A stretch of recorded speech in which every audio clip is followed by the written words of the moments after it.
জানাজা শেষে সাবেক প্রধানমন্ত্রী বেগম খালেদা জিয়ার মৃতদেহ বহনকারী যে অ্যাম্বুলেন্স, সেই অ্যাম্বুলেন্সটি কিন্তু এই মুহূর্তে দেখতে পাচ্ছেন যে জনসমুদ্রের বুক চিরে কিন্তু এগিয়ে যাচ্ছে। তেমনটি কিন্তু আমরা দেখতে পাচ্ছি বেগম খালেদা জিয়ার জানাজায় লক্ষ লক্ষ মানুষের উপস্থিতি হয়েছিল। সেই লক্ষ লক্ষ মানুষের উপস্থিতিতেই জানাজা শেষে এই মুহূর্তে বেগম খালেদা জিয়ার মৃতদেহ বহনকারী যে অ্যাম্বুলেন্সটি, যেটি জাতীয় পতাকার আদলে তৈরি করা হয়েছে, যে অ্যাম্বুলেন্সটি লাল সবুজের পতাকার আদলে তৈরি অ্যাম্বুলেন্সটি কিন্তু এই মুহূর্তে জিয়া উদ্যানের দিকে এগিয়ে যাচ্ছে এবং সেখানে গিয়ে জিয়া উদ্যানে গিয়ে বেগম খালেদা জিয়াকে শহীদ প্রেসিডেন্ট জিয়াউর রহমানের সমাধির পাশেই কিন্তু দাফন করা হবে।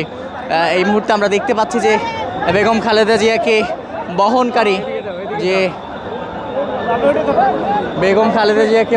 যে গাড়িটি, তার লাশ বহনকারী অ্যাম্বুলেন্সটি, সেটি কিন্তু এগিয়ে যাচ্ছে। তেমনটি আমরা আপনাদেরকে দেখাচ্ছিলাম, লক্ষ লক্ষ মানুষের ভিড়ে কিন্তু এগিয়ে যাচ্ছে।